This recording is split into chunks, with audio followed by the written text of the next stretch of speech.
target na pwede niyang sipain na panigurado ay walang panakas dahil pang-engage din niyang Spear of Alpha.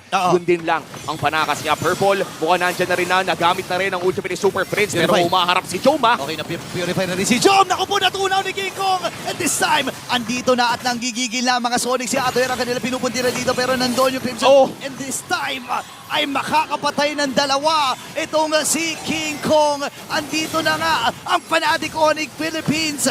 At ang history ng 14-0 ay kumakatok na rin. Wala silang mga minions. Wala silang minions! Lumalaban pa rin ang Smart Omega. Hihinga muna sila. Makakahinga pa ang barangay. Hindi pa muna maitatala. Kailangan pang hintayin ang perfectong moment para tapusin na ito. 5 segundo para kay Jom. Magiging sapat ba ang depensa ng barangay? Okay, may mga minions sila dito pero pumasok na si Super Friends with a Crimson Beacon. Pinitpet itong si Okir. Burst from Andoryu. Nakapatay ng isa si Okir. Pero kailangang umatras ng Fnatic Onyx. Andito na si Jom. Tinamaan ni Chuck sa likuran. 3 ang tumba. Fnatic Onyx. Kailangan lang umatras. Depensang Marino para sa Omega. Pero yan na nga, bumabakat na ang bawas. Kelra, barangay, sino ang mananaig? Nakasipa na rin si Atoy dito. Kailangan ng matras ng Fnatic Onyx Philippines. Nag-iisa na lang si King Kong. Si Kelra dito sa may bandang ibaba. Papunta pa rin dito si King Kong at 4 na ang napatumba. Pwede nilang ituloy yung Lord or kung ano naman ang magiging desisyon ng Smart Omega. Kamuntikan ng matapos ng Fnatic Onyx. 14-0 na sana pero nabitin sa minions at parang ganun lang ay nakuha na naman ng barangay ang Lord. Pero sa ngayon mukhang nagkakaroon ng possible sandwich play. Si Kelra. The gold standard nag-iisa dito sa mid lane pero masasamahan na naman na ni Super Friends.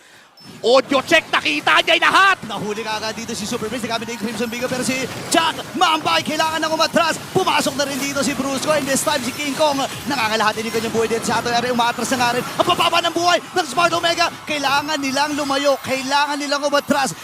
Nako, mukhang si Okir nahuli ng bahagya. Kailangan nilang mag-back. Pag napakalaking wave for Fnatic Onyx. Ganda na zone. Ang ganda na zone. Sino nga ba makakuha ng Lord na to? Si Ryota ay namatay din. Andon yung retribution at nagwagi ang kulot na bangungot.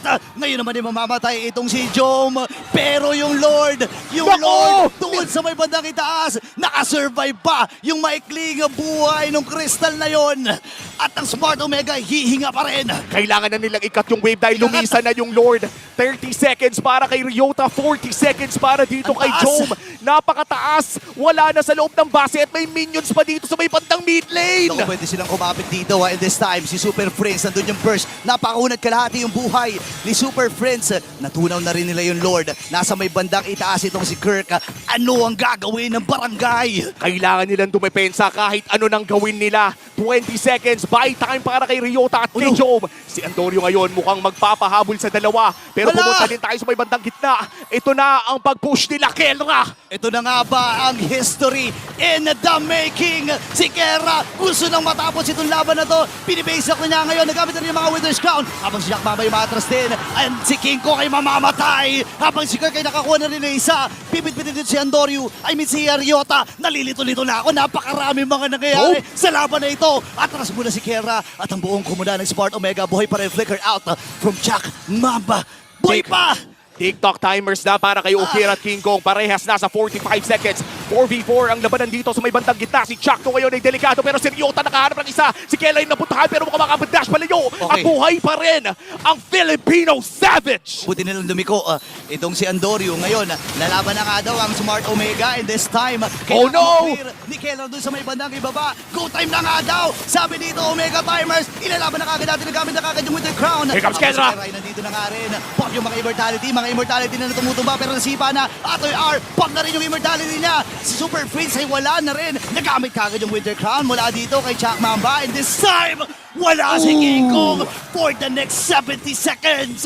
3v5 scenario. Agaran ng bumili ng Guardian Cell para makapag-regen. Pero mukhang si Andoryu sunod na magiging target. Si Kelra sumasok din! Lumaban pa sila dito. Napabili rin ng immortality ito si Andoryu. Habang may ipin si Kelra, Atoy Aray nandito rin.